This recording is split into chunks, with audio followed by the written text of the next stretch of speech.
Hello and Namaskar.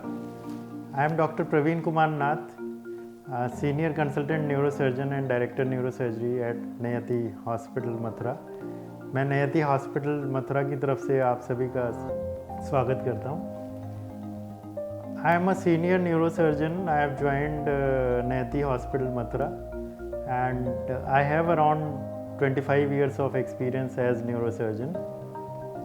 मेरी शुरुआती पढ़ाई जो है वो एसएन मेडिकल कॉलेज आगरा से एमबीबीएस एंड एमएस किया एंड देन एमसीएच न्यूरोसर्जरी के लिए हमने एसएमएस जयपुर से एमसीएच न्यूरोसर्जरी किया and after that I was working at prestigious institutes of India like women's in new Delhi and Fortis hospital in Punjab and I have worked at IV Hospital Mohali, Chandigarh and I have worked at Capital Hospital, Jalandhar. Now I am here full time with नयति Hospital, Mathura. आज हमारा मुखातिब होने का main purpose है कि आज world stroke day है एंड 29 अक्टूबर को वर्ल्ड स्ट्रोक डे मनाया जाता है पूरी दुनिया में। बेसिकली इस चीज़ के लिए है कि स्ट्रोक के लिए आम पब्लिक में अवेयरनेस बढ़े और आम पब्लिक को स्ट्रोक के सिम्टम्स और साइंस के बारे में पता रहे, जिससे कि जो तत्कालीन सुविधा है और उसके लिए जो ट्रीटमेंट प्रोटोकॉल्स अवेलेबल हैं उनका हम फ़ायदा अधिक से अधिक उठा सकें। अगर मैं स्ट्रोक की बात करूं तो stroke means sudden onset of weakness, unconsciousness, loss of speech, any sudden change in vision, any sudden change in our speech, या हमें चलने में दिक्कत आने लगे सडन, या सडन हम एक तरफ को गिरने लगे, या सडन सीवियर हेडेक हो जाए सिर में और आवाज़ हमारी लहराने लगे या चेहरे में कोई टेढ़ापन आने लगे। ये सारे सिम्टम्स जो सडन होते हैं उसमें हमें पहला सस्पिशन स्ट्रोक की तरफ जाता है एंड ऐसे पेशेंट्स को विदाउट एनी डिले किसी ना किसी नियरेस्ट डॉक्टर को कंसल्ट करना चाहिए।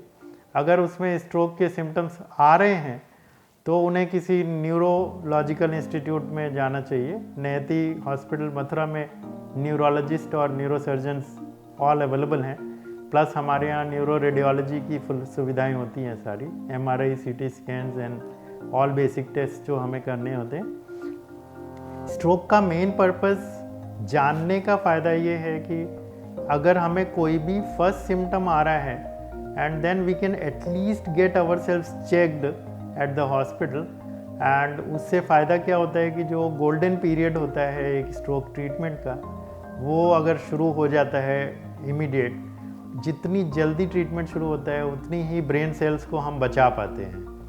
जो सडन इंसिडेंसेस होते हैं स्ट्रोक के, उसमें जो पार्ट ब्रेन का डैमेज हो गया है उससे ज़्यादा हमें इम्पॉर्टेंट होता है कि और फर्दर डैमेज ना हो। अगर हम स्ट्रोक के टाइप्स की बात करें, स्ट्रोक हमारे साइंस के हिसाब से 3 तरह के होते हैं। मेन जो आम जनता को जानने के लिए है वो बेसिकली स्ट्रोक इज़ लाइक एक वो जिसमें कि खून का थक्का जम जाता है दिमाग में और ब्लड सप्लाई बंद हो जाती है। दूसरा वो होता है जो खून जिसमें से लीक हो जाता है, जिसको हम लोग आम लैंग्वेज में ब्रेन हेमरेज कहते हैं। एंड ब्रेन हेमरेज वाले जो डिजीज़ेस होते हैं उसमें फिर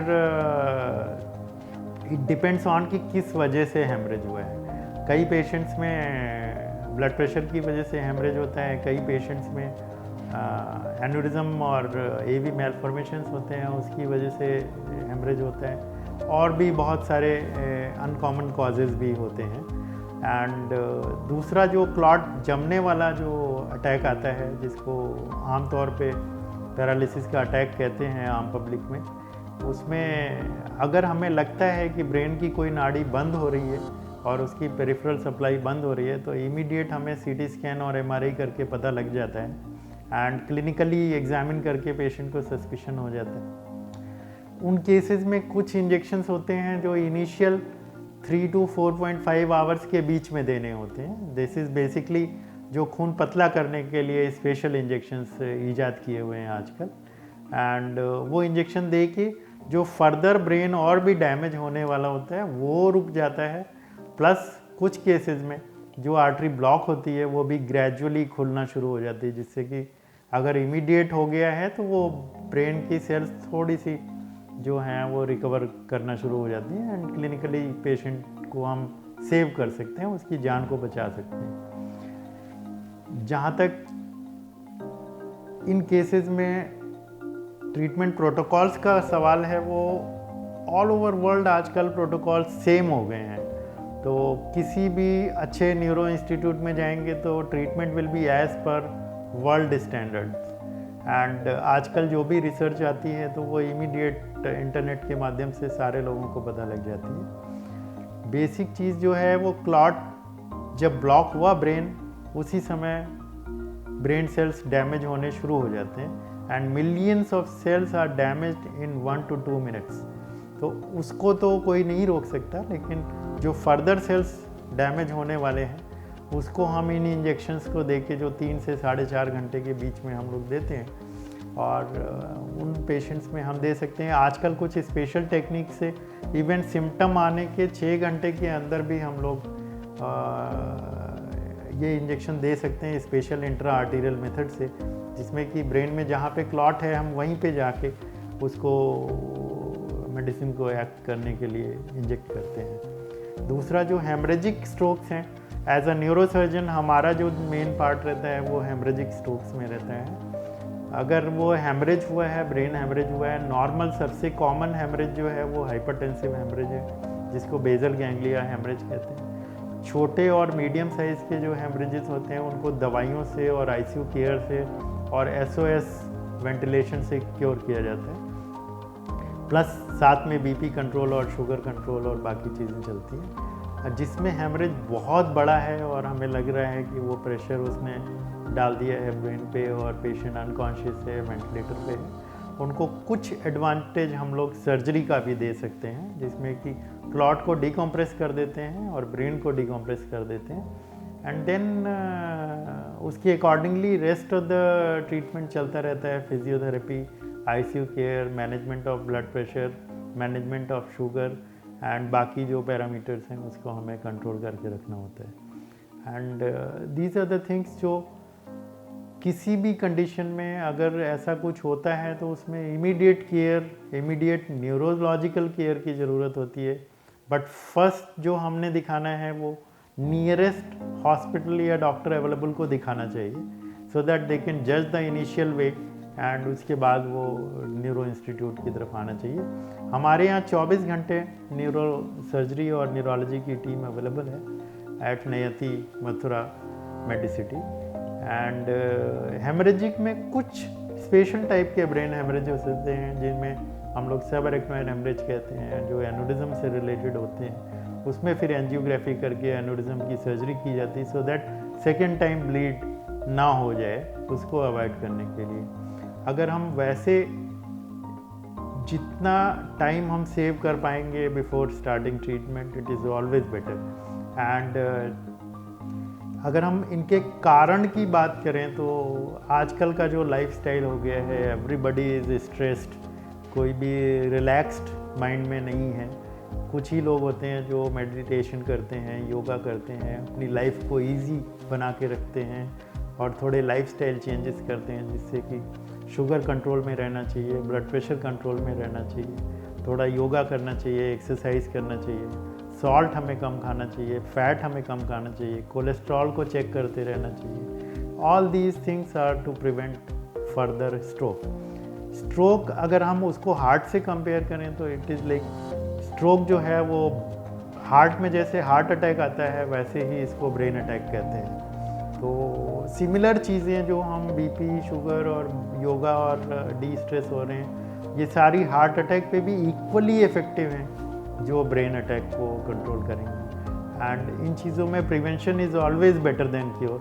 and the only thing is कि we should not neglect these symptoms. Even if suppose किसी को डेवलप होती है वीकनेस अपर लिम्ब में या पैर में या चलने में दिक्कत आती है या आवाज़ में फ़र्क पड़ता है और थोड़ी देर बाद इट इम्प्रूव्स, तब भी हमें डॉक्टर के पास जाना चाहिए, because these types of symptoms are known as mini stroke या ट्रांजिएंट इश्केमिक अटैक कहते हैं उसको, जिसमें कि क्लॉट आता है, सिम्टम्स आते हैं, देन क्लॉट आगे निकल जाता है, आर्टरी खुल जाती है एंड देन सिम्टम्स इम्प्रूव कर जाते हैं। बट इन केसेस में नॉर्मली सेकेंड अटैक आने का चांस बहुत ज़्यादा रहता है, स्पेशली दोज पेशेंट्स जिसमें डायबिटीज़ है, हाइपरटेंशन है, या हार्ट में रिदम में गड़बड़ है, या एट्रियल फिब्रिलेशन और बाकी चीज़ें हैं। तो one has to be very careful for these things. Hospital में बीच में कोविड टाइम्स में थोड़ा ऐसा हो गया था कि लोग हॉस्पिटल जाने से कतरा रहे थे,